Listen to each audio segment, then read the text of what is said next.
വർഷാവർഷം ഉയർത്തിക്കൊണ്ടിരിക്കുന്ന തൊഴിൽ നികുതി, ലൈസൻസ് ഫീ എന്നിവ സാധാരണക്കാരായ ബ്യൂട്ടീഷ്യന്മാരുടെ തൊഴിലും ജീവിതവും പ്രതിസന്ധിയിലാക്കിയിരിക്കുകയാണെന്ന് ഓൾ കേരള ബ്യൂട്ടീഷ്യൻസ് അസോസിയേഷൻ സംസ്ഥാന സമ്മേളന വിശദാംശങ്ങൾ സംസാരിക്കുകയായിരുന്നു ഭാരവാഹികൾ.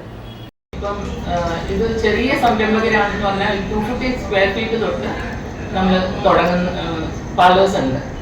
അതിലൊക്കെ എന്ന് പറഞ്ഞാൽ സ്ത്രീകളാണ്.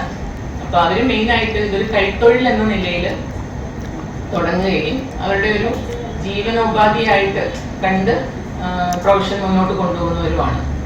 അപ്പോൾ ഇപ്പം എന്താ പ്രശ്നം എന്ന് വെച്ചാൽ കയ്യിൽ കാശുള്ളവർക്ക് എത്ര വലിയ ബ്രാൻഡും തുടങ്ങാം എന്നുള്ളൊരു അവസ്ഥയിലേക്ക് മാറിയിട്ടുണ്ട്. ഞങ്ങൾ ഇതിനൊന്നും എതിരല്ല, but at the same time ഞങ്ങളൊരു പ്ലീഡാണ് ഗവൺമെന്റിനോട്.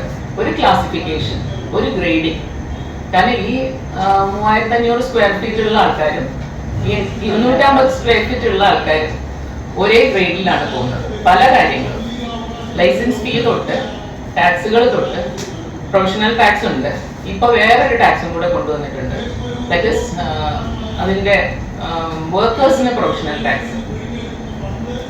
അങ്ങനെ ഒരുപാട് എവ്രി ഇയർ പല പല കാര്യങ്ങളുമായിട്ടും വന്നുകൊണ്ടിരിക്കുകയാണ്. അപ്പൊ പലരും കൂട്ടുന്ന അവസ്ഥയിലേക്ക് പോയിക്കൊണ്ടിരിക്കുകയാണ്.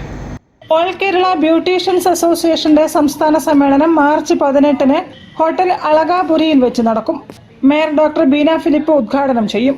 ബ്യൂട്ടീഷ്യൻ മേഖലയിലുള്ള ചെറുകിട സംരംഭകരായ സ്ത്രീകളുടെ നിലനിൽപ്പ് ഒരു ചോദ്യചിഹ്നമായി മാറിയിരിക്കുകയാണെന്നും പലരും അടച്ചുപൂട്ടൽ ഭീഷണിയിലാണെന്നും ഈ മേഖല നേരിടുന്ന പ്രശ്നങ്ങൾ സമ്മേളനത്തിൽ ചർച്ച ചെയ്യുമെന്നും ഭാരവാഹികൾ പറഞ്ഞു. വാർത്താ സമ്മേളനത്തിൽ president Deepa Pavithran, general secretary Sumitra, ഭാരവാഹികളായ കലാമണി, സുരഭി ആർ തുടങ്ങിയവർ സംബന്ധിച്ചു. News bureau, Kozhikode.